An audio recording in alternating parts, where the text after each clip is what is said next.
How I wiped out 2,000 plus zombies with a single attack. Hi everyone, All Things D&D is back with another story. Sometimes those epic moments that define a game strike you out of nowhere, like a lightning bolt. Listen to this brilliant move pulled by this player, and tell us about your creative monster-murdering antics after listening to this. My character was a level 6 wizard named Alonus. The rest of the party consisted of a monk, cleric, and barbarian of the same level. We had been doing odd jobs, fighting the big bad's minions, when we got a message from the mayor of a town we visit often. Yindril has sent an army our way. We need as much help as you can muster. They are only a week away. We dropped everything and headed straight there for 6 days straight. We passed towns and grabbed volunteers, friends, mercenaries, whatever we could get our hands on. We amassed roughly 40 people, some just common folk, some less powerful adventurers, some guards from towns we've helped, etc. The town was fortified to a comical extent. Trenches, barricades, towers, the works. We had only a day to prepare. We met with the city council and discussed a plan. All we knew was that the army coming was sent by Yindril, the big bad, likely composed of undead. Led by Wrath, one of Yindril's demonic commanders, and was roughly equal in size to the town's military force of 3,000. We decided that since we have the walls and defenses, we would be fine, so we just had to defend. How little we knew.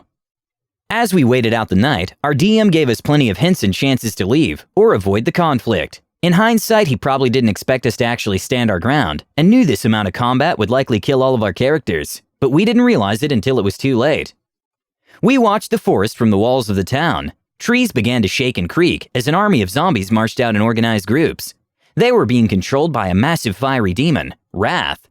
We fought alongside the town trying to hold them back, but wave after wave crashed against the defenses like tidal waves of bone and armor. We realized our estimates were wrong. There were at least 12,000 zombies out there. They overran the army outside in minutes. Now only 1,000 of us were left inside the town, as we desperately tried to keep them outside the walls. Our DM seemed to be trying to get us to leave. He knew we could not survive it. But we were an inventive group. We decided to stay and figure out a way to either win the battle or get everyone out of the town safely. The DM prepared a solemn tone, saying, "The clouds get darker as you hear thunder in the distance. The trees begin blowing side to side in the wind as it begins to rain." He kept talking, but something he said gave me an idea. Thunder? Trees? That's it! I had 2 third-level spell slots left, and I knew exactly how to use them. It came to my turn. I cast Fly, and I get as close to the forest as I can. I'm able to get there, and now it sinks in that what I'm about to do might get me killed. I have 1 spell slot left. If I got attacked and lost concentration on flight, that's it. I patiently waited, hoping to not get attacked. Thankfully, I did not. The DM, now realizing I had some sort of plan, asked cautiously what I would like to do. I asked if I could align myself so that I have a straight line going through as many trees as possible, as close as possible to the center of the zombie army. "Roll investigation," he said. I roll 17. "You're able to find an angle where there are 132 trees going in a line through the center of the army," he says. I smile, saying to the party and the DM, "You guys ever see lightning hit a tree?"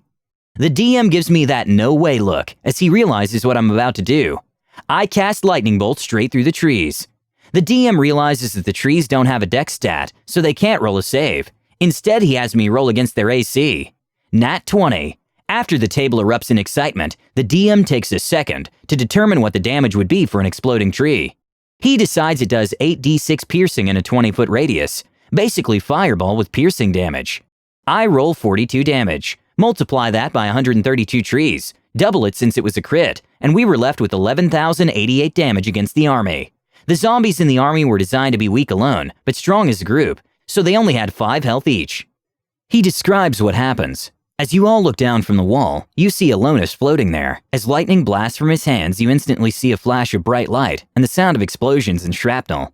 When you're able to get a clear sight of the battlefield, you see a large section of the forest blown to smithereens, and the bodies of over 2,000 zombies lying impaled with wooden splinters.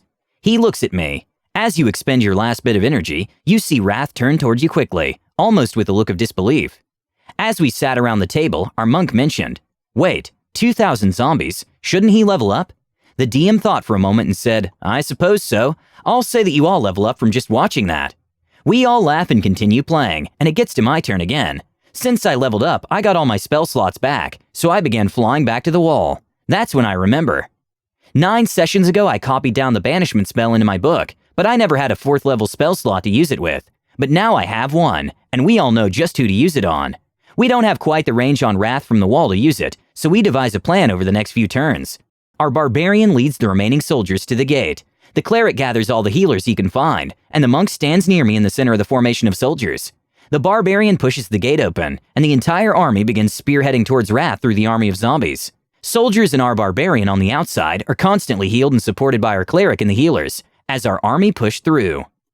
We made sure to have the soldiers protect and secure a path back to the town for our escape. We got within range. I cast Banishment. The DM rolls the save behind the screen and describes what happened. As you bend a wave of arcane runes and lob it at this giant demon, you see material bend like a black hole around him as he gets sucked back to his home plane. It's almost over. All I need to do is not get damaged. We followed the path back into town that the army kept clear, got inside and shut the gate. The monk and rest of the party grouped up around me and kept them away as we retreated as far towards the center of town as we could. There were some close calls, but after a minute the party did everything they could to stop zombies from hitting me and canceling my concentration.